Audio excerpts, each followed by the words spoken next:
Hola, hola, muy buenos días. Les saluda Kelly Alvear aquí en su informativo nacional. Hoy, lunes 30 de marzo de 2026, estamos conectándonos con ustedes para iniciar con el desarrollo de la información de hoy. Vamos a revisar lo más reciente de los distintos medios de comunicación a nivel local, nacional e internacional. No olviden que pueden darle like, comentar y compartir este programa que llega a ustedes gracias al canal de la Unión Nacional de Periodistas Núcleo del Guayas por UNPG TV en Facebook. Iniciamos con los titulares. Fin del toque de queda. Más de 1.000 detenidos y destrucción de inmueble vinculado al crimen. Ecuador registra una media de 600 denuncias por desaparición de personas al mes. Déficit de transporte público golpea a parroquias rurales. Organizaciones sociales fijan fechas para movilizaciones. En lo internacional, Irán dice que Trump dice que el acuerdo podría supuestamente alcanzarse pronto mientras los ataques golpean a Teherán. Trump acepta que un petrolero ruso lleve crudo a Cuba pese al bloqueo de Estados Unidos. Richard Carapaz termina entre los 10 mejores de la Vuelta a Cataluña. Estas son las noticias que estaremos desarrollando en este informativo nacional. No olviden que pueden darle like, comentar y compartir este programa que llega a ustedes gracias al licenciado Richard Sellán Bajaña, presidente de la Unión Nacional de Periodistas Núcleo del Guayas y director de esta programación. Agradecemos a los medios de comunicación que comparten este informativo nacional a través de sus plataformas y redes sociales. Ellos son Radio Guayasense TV, Radio Sensación Digital, estopensamos.com, Gloria Visión TV y Coral Noticias Nueva York. Gracias por el apoyo diario a nuestra programación. Iniciamos con el desarrollo de la información. Desde las 5 horas de este lunes 30 de marzo de 2026, Ecuador retomó la libre circulación tras la finalización del toque de queda, impuesto en las provincias del Guayas, Los Ríos, El Oro y Santo Domingo. La medida, que estuvo vigente desde el pasado 15 de marzo de 2026, bajo el decreto ejecutivo 329, buscaba deshabilitar las estructuras del crimen organizado en zonas críticas del país. Durante el cierre de la medida, las fuerzas del orden desataron intervenciones de alta complejidad. En Nueva Prosperina, en Guayaquil, se aplicó la estrategia operacional 3D, un despliegue táctico para el registro minucioso de ciudadanos y automotores en sectores vulnerables. Aquí tenemos un reporte de la Policía Nacional subido en la red social de X que vamos a reproducir en este momento en pantalla.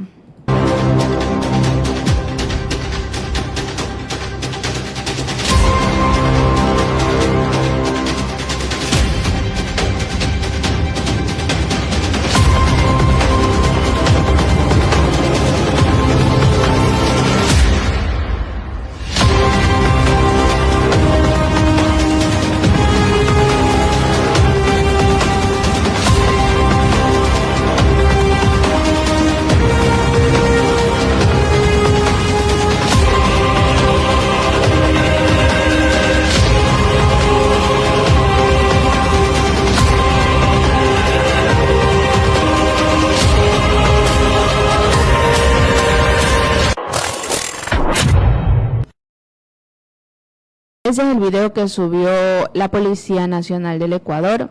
Mientras que en Naranjal y Santa Lucía la policía realizó detonaciones controladas en inmuebles que eran utilizados para actividades ilícitas, logrando desarticular centros de acopio y logística criminal. La Policía Nacional presentó un balance preliminar de las acciones ejecutadas durante este periodo de excepción. En los 15 días de toque de queda se registraron 1.300 personas aprehendidas, 27 de los detenidos pertenecían a 8 grupos delictivos. Estas acciones se enfocaron en golpear la economía de las bandas criminales y reducir su capacidad operativa en el territorio nacional. En la última noche de vigencia, el ministro del Interior, John Reinberg, acompañó personalmente los patrullajes preventivos y controles de vehículos en Guayaquil, reforzando la presencia estatal en los puntos de mayor conflictividad. Aquí tenemos otro video como reporte de la Policía Nacional.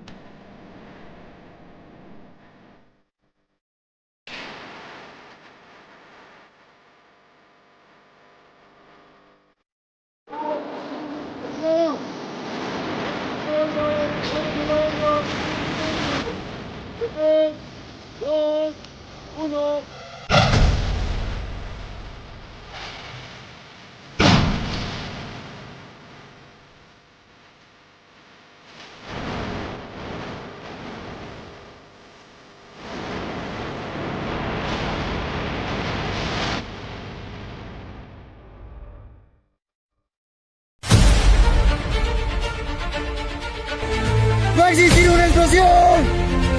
¡Fuera el hoyo! ¡Fuera el hoyo! ¡Fuera el hoyo!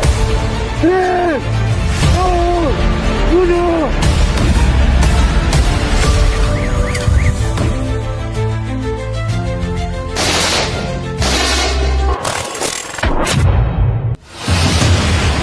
Esas son las imágenes que han subido en las redes de la Policía Nacional, pero cuéntenme ustedes, ¿qué opinan acerca de estas acciones y de este toque de queda? Si ha sido realmente de ayuda para la situación de la seguridad del Ecuador.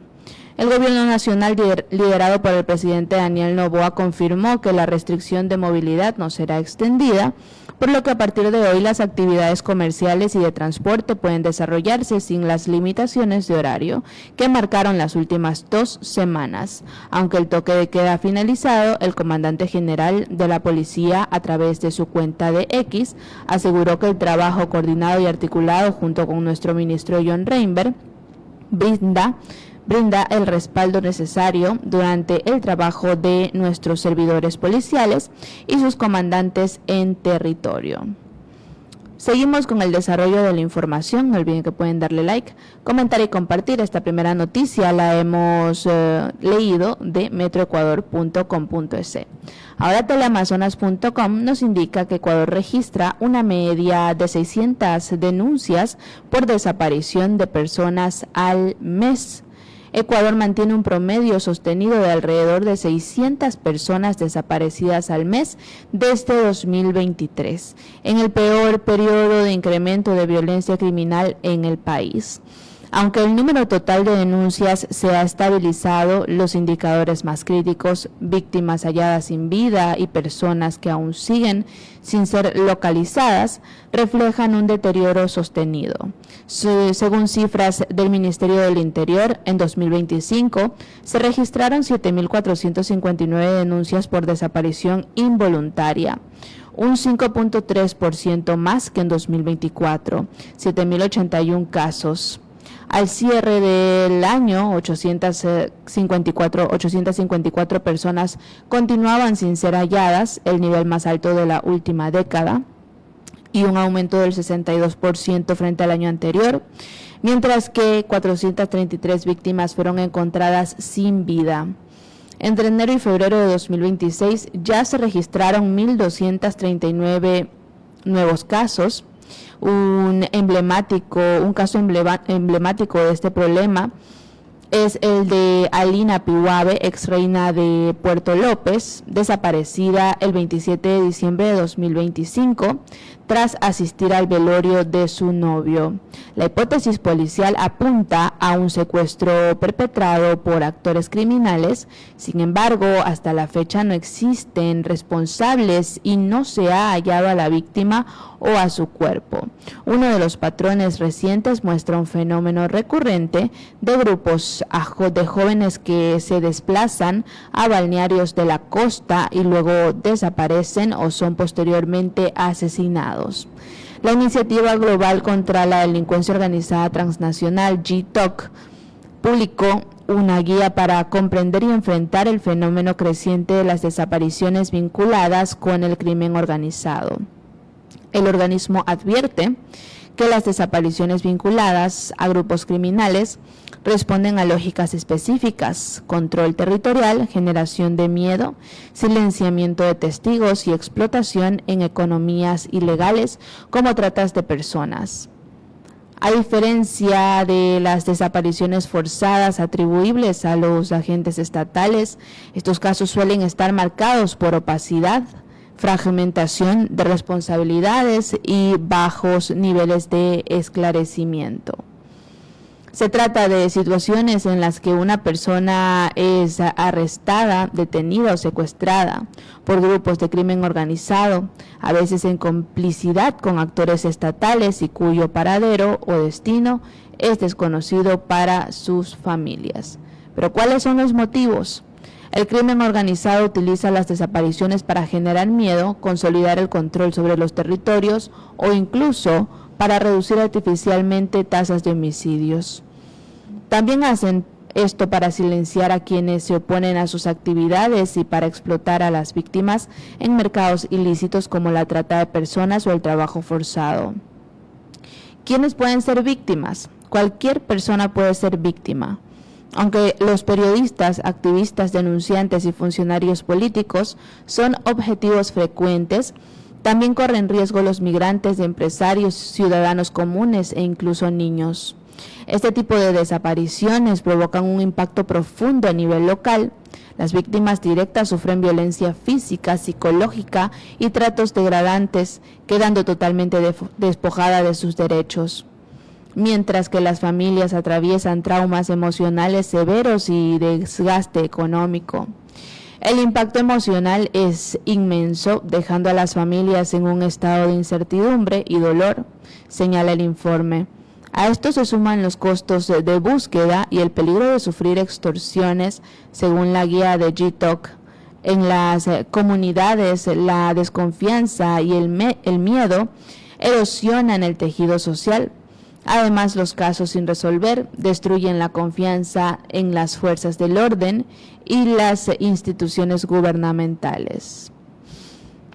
Seguimos con el desarrollo de la información aquí en su informativo nacional. No olviden que pueden darle like, comentar y compartir este programa que llega a ustedes gracias a la Unión Nacional de Periodistas Núcleo del Guayas. Y el Mercurio.com.es nos dice que hay un déficit público que golpea a parroquias rurales. Hay un déficit de transporte público. En la zona rural del Cantón Cuenca existen parroquias que enfrentan serios problemas con el transporte público. En algunos casos el servicio es limitado y en otros casos las unidades no llegan a comunidades alejadas. En Nulti, por ejemplo, los habitantes de la cabecera parroquial cuentan con servicio apenas 6 horas del día, distribuidas en 3 franjas, de 6 a 8, de 11 a 1, de 5 a 7. Mientras tanto, moradores de sectores distantes de Sisío no tienen otra opción que alquilar camionetas para trasladarse a la ciudad. Sebastián Auquilla, presidente de la Junta Parroquial de Nulti, cuestionó el incumplimiento a acuerdos alcanzados el año anterior con direcciones municipales y transportistas que contemplaban el incremento de frecuencias y la ampliación de rutas. En Sitkay se vive una situación similar. Los habitantes disponen de 4 líneas de buses que operan en 3 periodos del día, conectando únicamente los sectores puntuales como La Raya, El Guabo, Centro Parroquial y Vivín. Este último con enlace hacia Octavio Cordero Palacios. Flavio Londa, presidente de la Junta Parroquial de Sitkay, explicó que el principal problema es la limitada capacidad de servicio, ya que las unidades suelen circular llenas, dejando a varios pasajeros en la vía. En el caso de la línea hacia el centro parroquial, el servicio de 6 a 8 y de 11 a 14 horas y de 17 horas a 19 horas, con frecuencias cada media hora.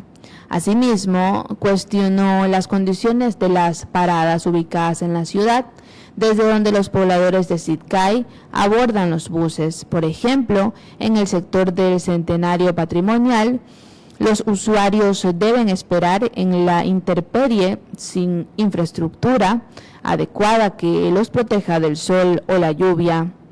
En Chaucha, la situación es aún más crítica.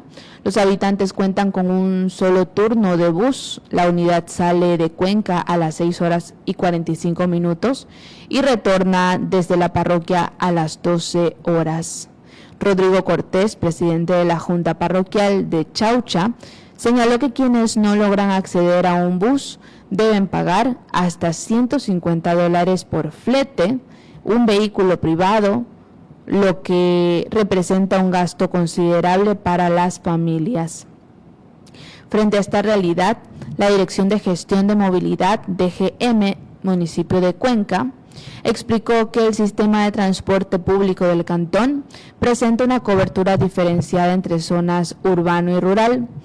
El transporte urbano brinda atención directa a parroquias con mayor integración funcional a la ciudad, como Ricaurte, Baños, San Joaquín, Sayausí, Sinincay, Turi y El Valle. Además existe cobertura parcial en Paccha y Santa Ana, Nulti, Octavio, Cordero Palacios, Checa, Yacao, Sitkay, Tarqui y Chiquintad, donde las rutas urbanas llegan principalmente a cabeceras parroquiales o ejes viales principales. Por su parte, el transporte intercantonal rural atiende a parroquias de menor densidad poblacional y mayor distancia del área urbana, como Tarqui, Quingeo, El Valle, Nulti, Santa Ana, Cumbe, Victoria del Portete, Turi, Sinincay, Molleturo y Chaucha, cubriendo tanto la conexión como la ciudad con la movilidad interna entre comunidades. Así la situación en estas pequeñas parroquias rurales de Cuenca. Seguimos con el desarrollo de la información y el Mercurio también nos dice que organizaciones sociales fijan fechas para movilizaciones. La Unión Nacional de Educadores, UNE, de Ecuador, y otras organizaciones sociales anunciaron 3 jornadas de movilización previstas para este miércoles 1 y el miércoles 8 de abril y una marcha masiva el 1 de mayo.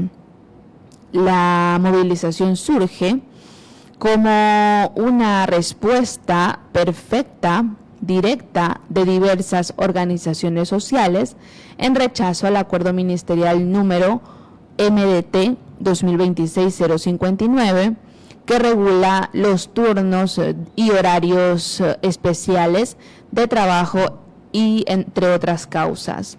Al menos 6 sindicatos y organizaciones sociales se reunieron el sábado en Guayaquil como parte de la Asamblea General del Frente Unitario de Trabajadores FUT.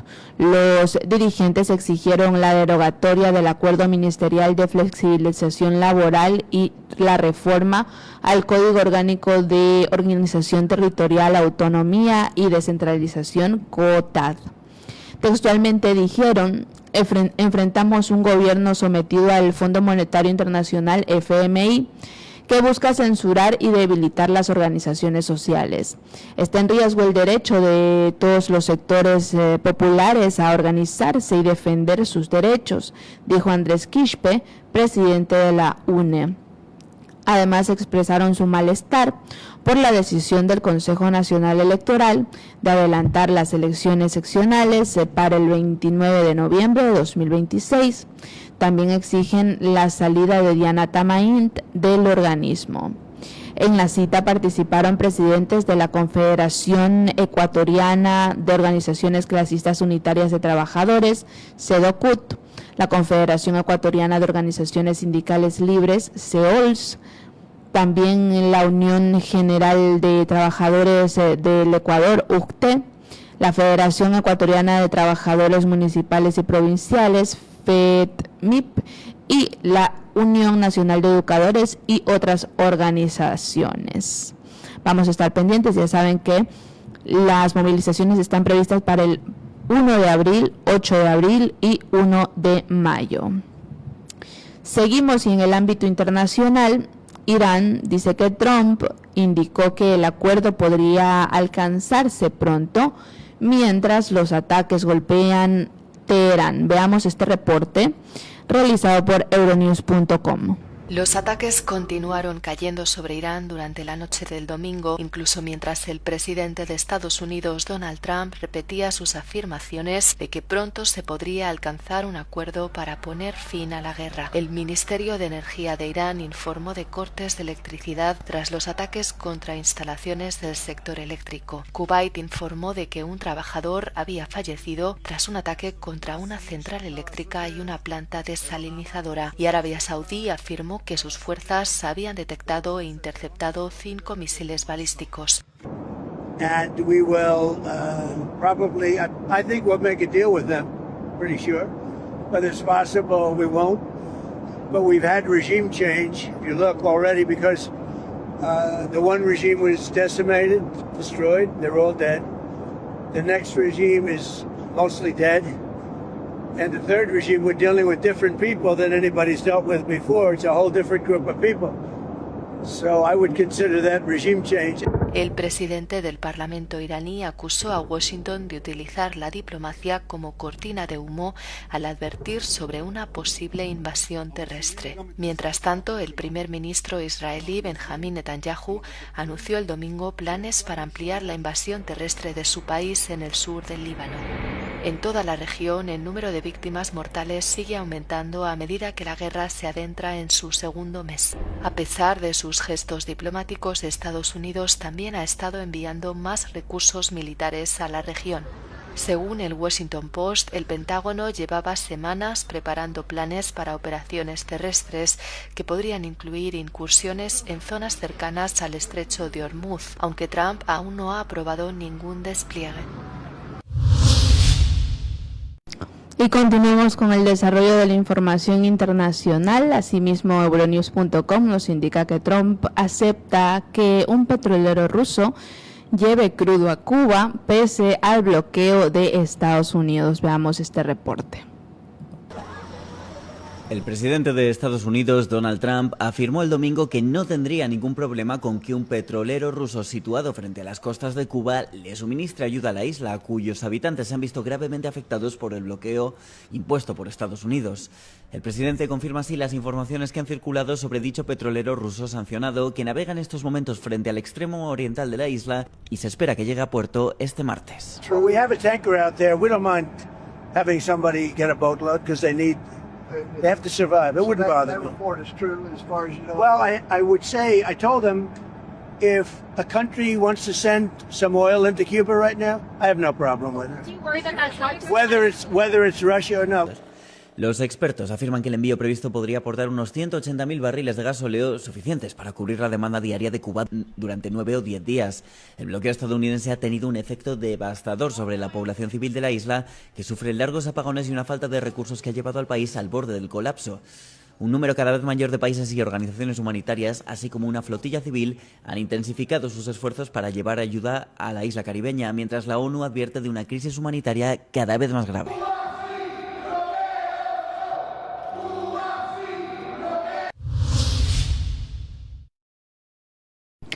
Bien, seguimos con las noticias y finalmente, y cambiando de tema también, el mercurio.com.es nos dice que Richard Carapaz termina entre los 10 mejores de la Vuelta a Cataluña. La edición 2026 de la Vuelta a Cataluña concluyó en las calles de Barcelona. Esto dejó un balance positivo para el ciclismo ecuatoriano.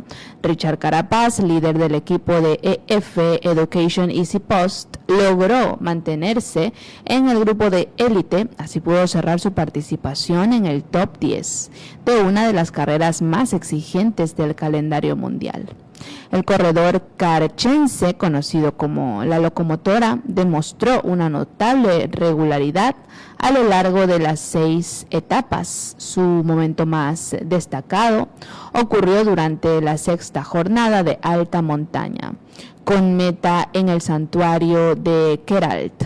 En ese ascenso, Carapaz cruzó la línea en 6º lugar Esta actuación le permitió escalar posiciones estratégicas y asegurar su puesto entre los 10 mejores de la tabla general. La competencia fue dominada por el danés Jonas Vingegaard, Team Visma, quien se coronó campeón con una exhibición de fuerza en los Pirineos. El podio lo completaron el joven francés Lenny Martínez y el alemán Florian Lipowitz. Carapaz, por su parte, finalizó a una distancia de 5 minutos y 36 segundos del líder, consolidándose como el mejor latinoamericano de la prueba. Junto a Carapaz, otros ecuatorianos también dejaron su huella en las carreteras catalanas. Harold Martín López de Astana cumplió con una destacada labor de apoyo y terminó en la posición 30. Así sumó valiosos kilómetros de experiencia en el World Tour. Más allá del resultado numérico, este 10º puesto tiene un valor estratégico para el equipo de Carapaz. Tras haber competido recientemente en el Tirreno Adriático, el ciclista tricolor buscaba medir su ritmo de competencia frente a los mejores escaladores del mundo. Al finalizar la carrera, el entorno del ciclista calificó la participación como muy satisfactoria. Señalaron que las sensaciones físicas son las adecuadas para afrontar el próximo gran objetivo, el Giro de Italia, que iniciará el próximo 8 de mayo. Carapaz, quien sabe lo que es ganar la Corsa Rosa de 2019, regresará ahora a su etapa final de entrenamiento. Lo hará con el impulso de haber sido protagonista en suelo europeo. Bien, por Richard Carapaz, y que siga dándonos orgullo como ecuatorianos en el ciclismo. De esta manera estamos culminando con la revisión de las noticias más recientes en este informativo nacional. No olviden que pueden darle like, comentar y compartir este programa que llega a ustedes gracias a la Unión Nacional de Periodistas, Núcleo del Guayas por UNPGTV en Facebook, canal oficial de la UNP Guayas. Agradecemos a la audiencia que se conecta con nosotros, que siempre comenta, da like y comparte, haciéndonos saber que están en sintonía y que es de provecho la información que siempre revisamos para ustedes. Yo soy Kelly Alviar y espero que tengan un excelente inicio de semana. Que les vaya bonito. Nos vemos mañana martes. Chao, chao.